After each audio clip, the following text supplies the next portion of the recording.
The sound a wedding dress makes when it rips is surprisingly quiet. You'd think it would be dramatic, a loud tear, a theatrical rending of fabric that stops everyone in their tracks. But it's not like that. It's just a soft whisper of silk giving way, a gentle pop of seams surrendering, and then silence. That silence is what I remember most. My name is Claire Montgomery. Well, Claire Harrison now, I suppose, though when this story begins, I was still 30 minutes away from saying I do.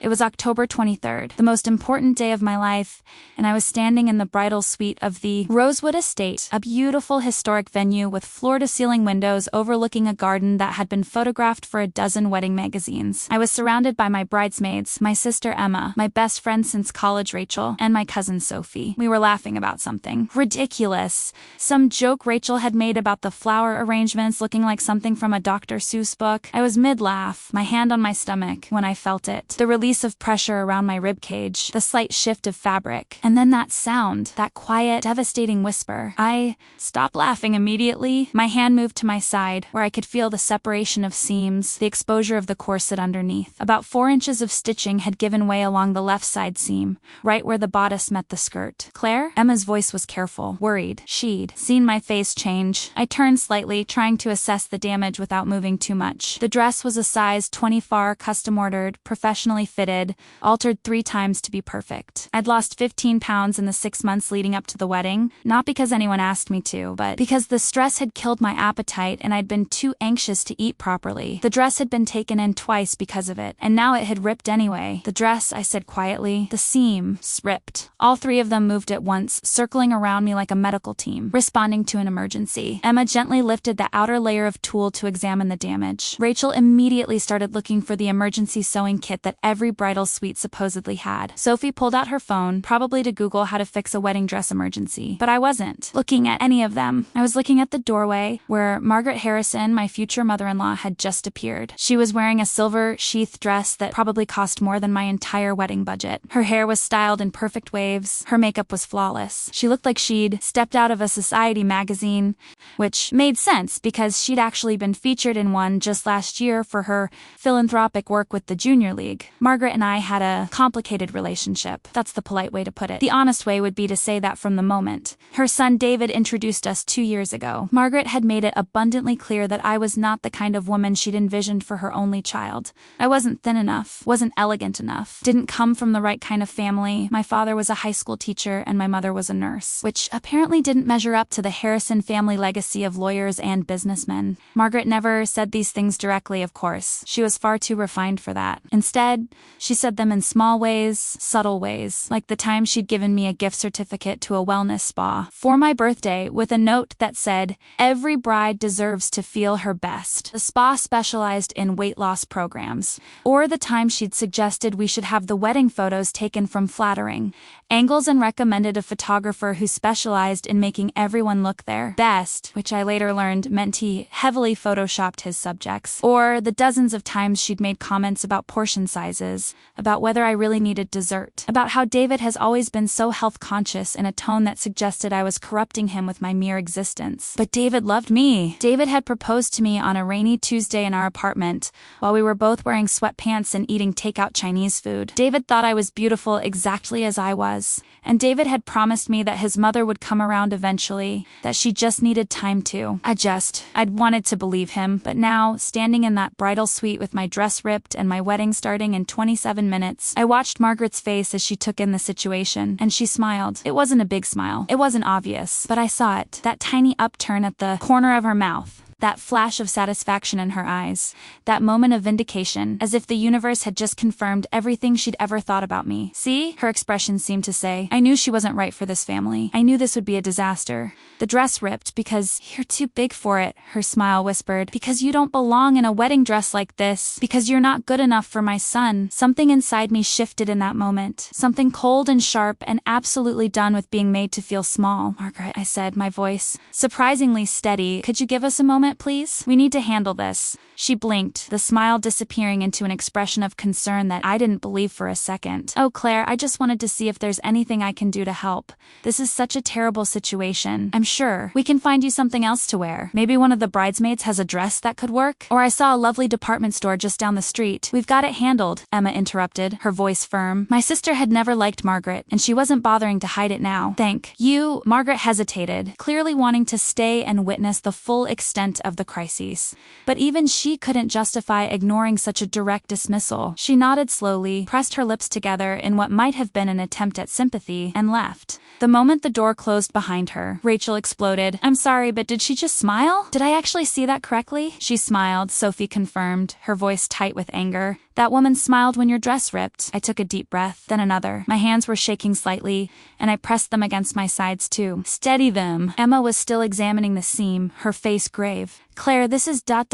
This is bad. The stitching completely gave way. I can try to pin it, but it's not gonna hold through the ceremony. Not if you're moving at all. And you need to breathe, which means, I know, I said quietly. Then louder, I know. It's okay. All three of them looked at me like I'd lost my mind. It's okay, I repeated, because I have a backup dress. Silence. Rachel spoke first. You have a what? I walked over to the garment bag hanging in the corner of the room, the one I'd brought in myself that morning, the one I'd told everyone was just my going away outfit. I unzipped it slowly and pulled out the second wedding dress. This one was different. Completely, utterly, beautifully different. Let me tell you about the 6 months leading up to my wedding and why I'd secretly commissioned a second dress. When David proposed, I was thrilled, terrified, but thrilled. I'd never imagined getting married, not because I didn't want to, but because I'd spent so much of my life believing that wedding dresses didn't come in my size, that fairy tale endings were for people who looked different than me, that love was something I'd have to settle for rather than celebrate. But David changed that. David made me believe I deserved the fairy tale until I met his mother. Our first dress shopping appointment was in January.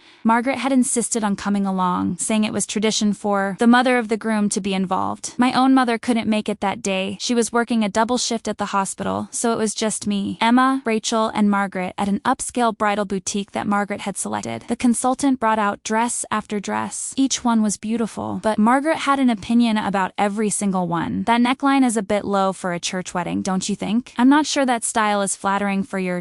shape. Oh, that's lovely, but perhaps something with more structure? More ... support? Every comment was delivered with a smile, with concern, with the pretense of being helpful, but I felt each one like a small cut. By the end of the appointment, I'd tried on 14 dresses and felt terrible in all of them. Not because of the dresses themselves, but because I was seeing them through Margaret's eyes, through her barely concealed disappointment. I eventually chose a dress, the one that would later rip because it was the only one Margaret had nodded at approvingly. It was beautiful. It was expensive. It was everything a traditional wedding dress should be. But it wasn't me. The breaking point came in August. 3 months before the wedding, David and I had gone to his parents' house for Sunday dinner, another tradition that Margaret insisted on. She'd made salmon and vegetables and a salad with vinaigrette, all very healthy, all very carefully portioned. During dessert, which was fresh fruit because of course it was, Margaret had leaned over and patted my hand in what was supposed to be an affectionate gesture. Claire, dear, I've been thinking, she said. Have you considered doing one of those bridal boot camps? I have a friend whose daughter did one before her wedding and lost 30 pounds. You still have 3 months. That would be just enough time to really make a difference in how you look in the dress. And in the photos, of course. Wedding photos last forever. The table went silent. David's jaw tightened. Mom, I'm just trying to be helpful, Margaret continued, her tone bright and innocent. Every bride wants to look her absolute best. I'm sure Claire agrees. Don't you, Claire? I smiled. It was a reflex. A learned behavior from years of trying to make other people comfortable with my body so they wouldn't make comments exactly like this. I'll think about it, I said, quietly, but I didn't think about it. Instead, I thought about something else entirely. The next day, I went back to the bridal boutique, a different one this time, one Margaret had never heard of. I met with a designer named Lisa Chun who specialized in custom work. I told her everything about Margaret, about the comments, about how I'd spent 6 months trying to shrink myself to fit into someone else's vision of what a bride should look like. I want a second dress, I told her. Something bold, something unapologetically me, something that makes a statement. Lisa grinned. Tell me. Everything. We spent 3 hours designing it. The dress would be a size 24, my actual size, not the size I was trying to force myself into. It would be made of deep crimson silk, not white. The bodice would be covered in intricate gold embroidery embroidery that drew inspiration from vintage Hollywood glamour. The skirt would be full and dramatic, the kind of dress that demanded attention rather than apologizing for space. It was expensive. I had been saving for years, money that was supposed to go toward a down payment on a house. But in that moment, it felt like the most important purchase I'd ever made. What if the original dress works out fine? Lisa asked as I was leaving. What if you don't need this one? I thought about that for a moment, then I smiled. Then I'll have an incredible dress for our vow renewal someday. But something tells me I'm going to need it for the wedding. I didn't tell anyone about the backup dress. Not Emma, not Rachel, not even David. It was my insurance policy, my secret weapon, my own private act of rebellion against every comment Margaret had ever made about my body not being good enough. The dress was delivered 2 weeks before the wedding. I picked it up myself, brought it home while David was at work, and hid it in the back of our closet in an unmarked garment bag, just in case. And now, standing in the bridal suite with my original dress ripped and Margaret's satisfied smile burned into my memory, I was profoundly grateful for that impulse. I held up the crimson dress and watched my bridesmaids' faces transform from panic to shock to absolute delight. Claire, Emma whispered. That's incredible. Rachel started laughing, not from nervousness, but from pure joy. Oh my god, you've had this the whole time? Just in case, I said. I had a feeling I might need a plan B. Sophie was already helping me out of the torn white dress, carefully removing pins and loosening the corset. Margaret is going to lose her mind. I know, I said. And for the first time all day, I smiled really, genuinely smiled. I'm counting on it. Getting out of one wedding dress and into another with 15 minutes until your ceremony starts is not a calm process. Emma handled the logistics like a military operation. Sophie, get her shoes. The gold ones in that bag, not the white ones. Rachel, fix her. Makeup, the crying smudged her mascara. I'll handle the dress. Move, people, move. The crimson dress slid over my head like it was made for this exact moment, which, of course, it was. Lisa had tailored it perfectly to my measurements. My real measurements, not the aspirational ones I'd been trying to fit into for 6 months. The boning and the bodice hugged my curves in all the right places. The gold embroidery caught the light and made me look like I was wearing armor made of fire. Rachel redid my makeup quickly, adding a bold red lip to match the dress. You're going to make a statement. We're going all the way, she muttered, swiping on lipstick with the precision of a surgeon. Sophie found the gold heels I'd bought secretly, another part of the backup plan, and helped me into them. They were lower than the white ones, more comfortable, the kind of shoes you could actually dance in. Emma fastened the last of the hidden hooks on the back of the dress and stepped back to look at me, her eyes filled with tears. Claire. Oh my god, Claire, you look ... like herself, Rachel finished softly. She looks like herself. I turned to face the full-length mirror, and for the first time, all day maybe, for the first time in 6 months, I recognized the person looking back at me. The dress was stunning, but more than that, it was right. It was bold and unapologetic and absolutely defiantly beautiful. I looked like someone who took up space and wasn't sorry about it. I looked like someone who knew exactly who she was and dared anyone to challenge it. I looked like a bride. My kind of bride. There was a soft knock on the door. 5 minutes, called the wedding coordinator's voice. Emma squeezed my hand. Are you ready for this? I thought about Margaret's smile when the dress ripped. I thought about 6 months of comments about my body, my worth, my suitability as a wife for her son. I thought about every time I'd made myself smaller, physically or emotionally, to fit into someone else's expectations. I'm ready, I said. We walked out of the bridal suite and toward the main hall where the ceremony would take place. The coordinator was waiting at the entrance, clipboard in hand, ready to give me last-minute instructions. When she saw me, her eyes widened. She said, That's not the dress we rehearsed with. No, I agreed. It's better. She blinked. Looked down at her clipboard as if it might have answers, then looked back up at me. Your mother-in-law specifically requested that we keep to the traditional white dress for the ceremony photos. She said it was very important for the family albums. My mother-in-law, I said carefully, doesn't get a vote on what I wear to my own wedding. The coordinator opened her mouth, closed it, then nodded slowly. Right. Yes, of course. I'll let everyone know there's been a wardrobe change. She spoke into her headset, probably alerting the photographer and videographer. I could only imagine their reactions. The music changed my cue that it was almost time to walk down the aisle. My father appeared at my side. He'd been waiting in a separate room, and this was the first time he was seeing the dress. His reaction was immediate and genuine. Claire, honey, he said, his voice thick with emotion, you look absolutely beautiful. Your mother is going to cry when she sees you. Thanks, Dad. I took his arm, feeling the solidity of him beside me. My dad had always been my champion, the one who told me I could do anything, be anything, regardless of what I looked like or what anyone else thought. Whatever this dress is about, he said quietly, quietly, just for me. Whatever statement you're making, I'm with you. All the way. I squeezed his arm. I love you. I love you too, kiddo. Now let's go get you married. The doors opened, the music swelled, and my father and I stepped into view. The reaction was immediate and visceral. I heard gasps. I heard whispers. I saw heads turning, mouths dropping open, hands reaching for phones to capture this moment. I watched as 200 wedding guests, David's family, my family, friends, colleagues, people who'd been expecting a traditional white wedding processed what they were seeing. But I wasn't looking at any of them. I was looking at 3 people. The first was my mother, sitting in the front row on the left side, wearing the navy dress we'd picked out together. Her hand flew to her mouth when she saw me, and tears immediately started streaming down her face. But she was smiling, the biggest, proudest smile I'd ever seen. She mouthed the words, "You're perfect," as I passed her. The second was David, standing at the altar in his gray suit, looking more handsome than should be legally allowed. His expression when he saw me was everything I needed to see. Shock, yes. But then wonder, then pride, then absolute undeniable love. He started smiling, that goofy, joyful smile that I'd fallen in love with, and I saw him mouth the words, "Holy shit, you're gorgeous." The third was Margaret. She was sitting in the front row on the right side, the traditional place for the mother of the groom. She'd been smiling politely when the doors opened,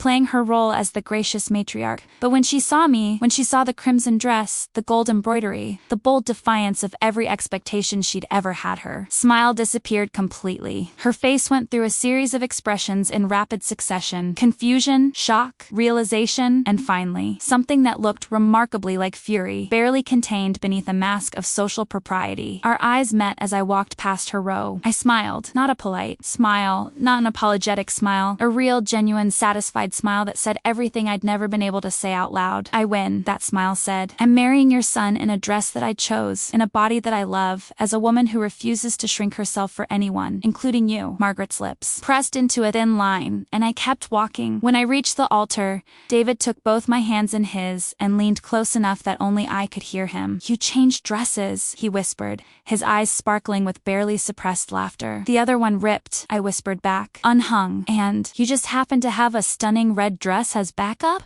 "Lucky coincidence, Claire." His voice was warm, amused, full of love. "You're magnificent. You know that, right?" Tears pricked at my eyes, happy tears, relieved tears, tears that came from being seen and loved exactly as I was. "I'm starting to believe it." The officiant cleared his throat gently, reminding us that we had an audience and a ceremony to conduct. David and I faced forward, but he kept holding my hands, his thumbs tracing small circles on my palms. The ceremony itself was beautiful. Traditional vows, readings from my cousin and David's best friend, a unity candle lighting that went off without incident. But I was hyper-aware of the energy in the room, the whispers that continued even after the ceremony started, the phones being discreetly lifted to take photos, the undercurrent of scandal mixed with admiration. And I was aware of Margaret sitting rigid in her seat, her face a careful mask of neutrality that didn't quite hide the fury underneath. When the officiant pronounced us husband and wife and told David he could kiss his bride, he dipped me dramatically, way more dramatically than we'd practiced, and kissed me to a round of applause and cheers. "I love you," he murmured against my lips. "I love you exactly as you are. In this dress, in any dress, in no dress at all." "Good answer," I said, laughing. We walked back down the aisle together as the recessional music played. The energy was electric. People were cheering, clapping, some even standing. My mother was openly weeping. My father was grinning like a fool. Rachel and Emma were wiping away tears while simultaneously filming everything on their phones.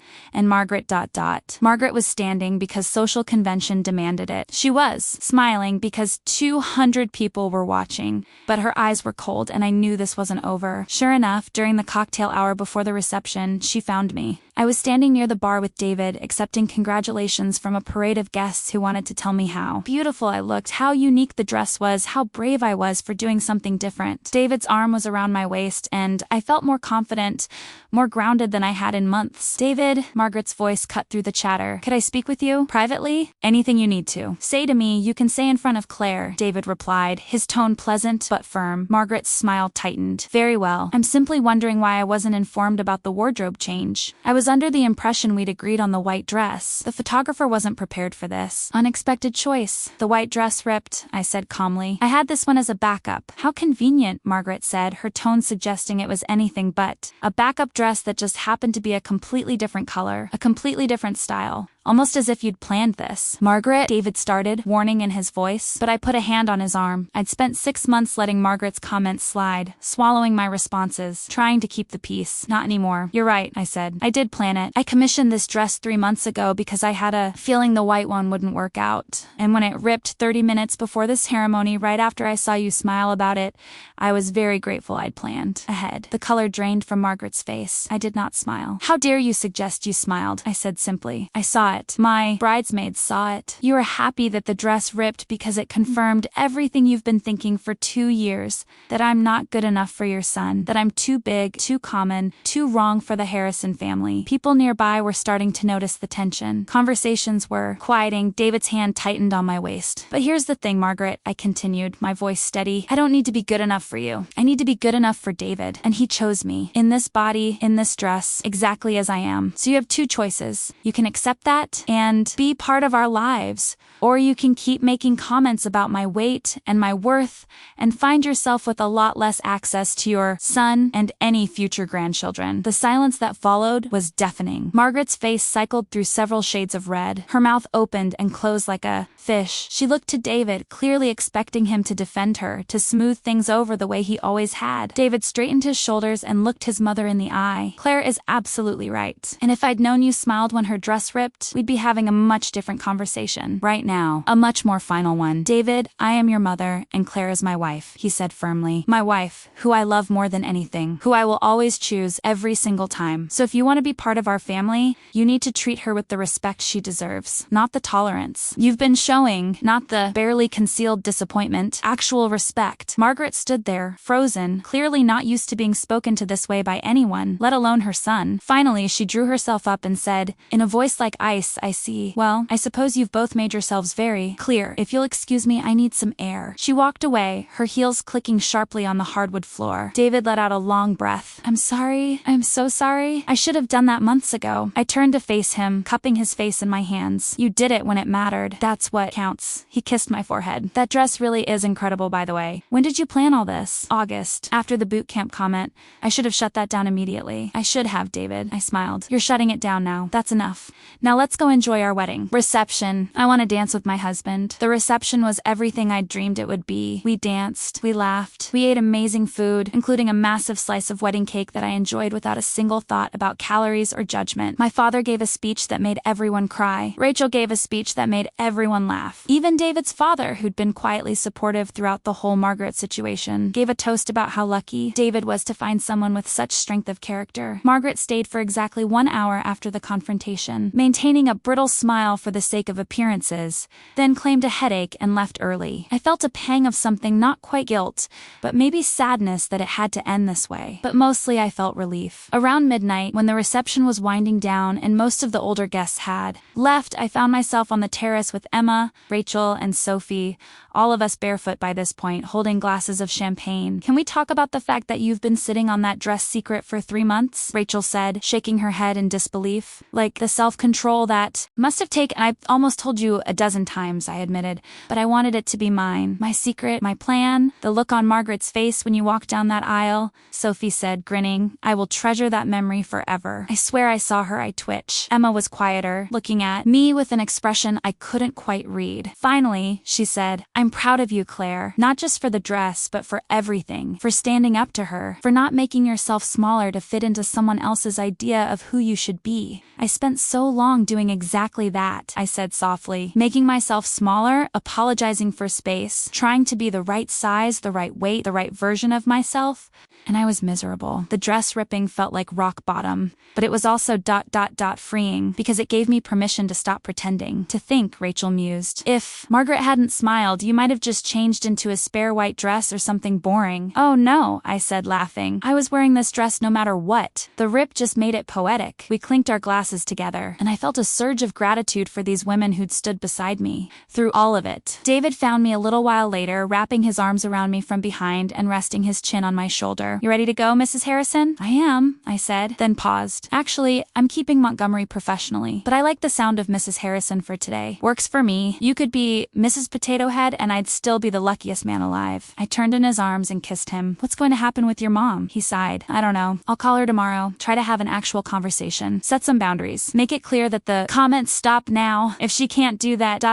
double quotes. He trailed off, looking pained. If she can't, we'll deal with it together, I said. Whatever happens, we'll handle it. Together, he agreed. We left the reception at 1 a.m., exhausted and happy, still wearing our wedding clothes. As we drove to the hotel, I caught a glimpse of myself in the passenger side mirror. My makeup was smudged. My hair was coming loose from its elaborate updo. The crimson dress was slightly wrinkled from hours of dancing. I looked perfect. 3 weeks later, our wedding photos came back from the photographer. They were stunning, dramatic, and bold, and completely unlike any traditional wedding album I'd ever seen. The crimson dress looked even more incredible in professional lighting, and every photo captured exactly what I'd felt: joy, confidence, love, and a complete lack of apology. I posted one on social media with a simple caption, "Sometimes Plan B is even better than Plan A." The post went viral, not in a huge celebrity way, but in that particular internet way where something resonates with people who needed to hear it. I got hundreds of messages from women and some men telling me their own stories about being made to feel too big, too much, too wrong for important moments in their lives, about family members who'd made cutting comments disguised as concern, about learning to take up space unapologetically. One message in particular stuck with me. It was from a bride-to-be named Jessica who said she'd been starving herself for 6 months,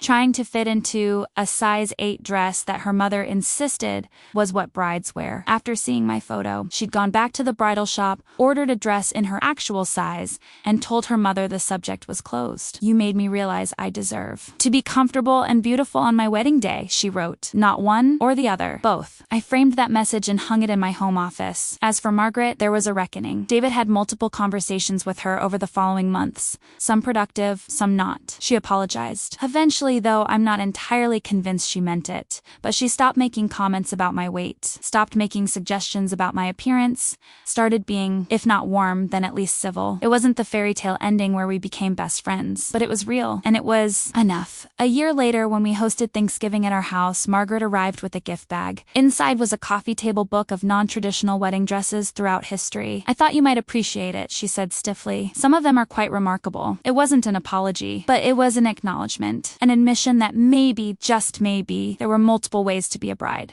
multiple ways to be beautiful, multiple ways to be enough. I thanked her sincerely and put the book on our coffee table where it still sits today. Sometimes I flip through it and think about that moment in the bridal suite, the moment the dress ripped, the moment I saw Margaret smile, the moment I decided I was done shrinking myself to fit into anyone else's expectations. That rip in the seam was the best thing that could have happened, because it gave me permission to become the version of myself I should have been all along, the version who wears crimson on her wedding day, the version who takes up space without apology, the version who knows deeply and truly that she is enough. If you've ever been made to feel like you're too much, too big, too loud, too different, I want you to know some things. The problem was never you. The problem was a world that tried to make you smaller so that other people could feel more comfortable. You don't have to make yourself smaller anymore. Sometimes your dress will rip. Sometimes people will smile when that happens. Sometimes you'll face moments where everything seems to be falling apart. But if you're lucky, you'll have a backup plan. Not just a dress, but a deep down knowledge of your own worth that no ripped seam can take away from you. Wear the crimson dress, take up space. Be unapologetically yourself. You deserve to be both. Comfortable and beautiful, not one or the other, both.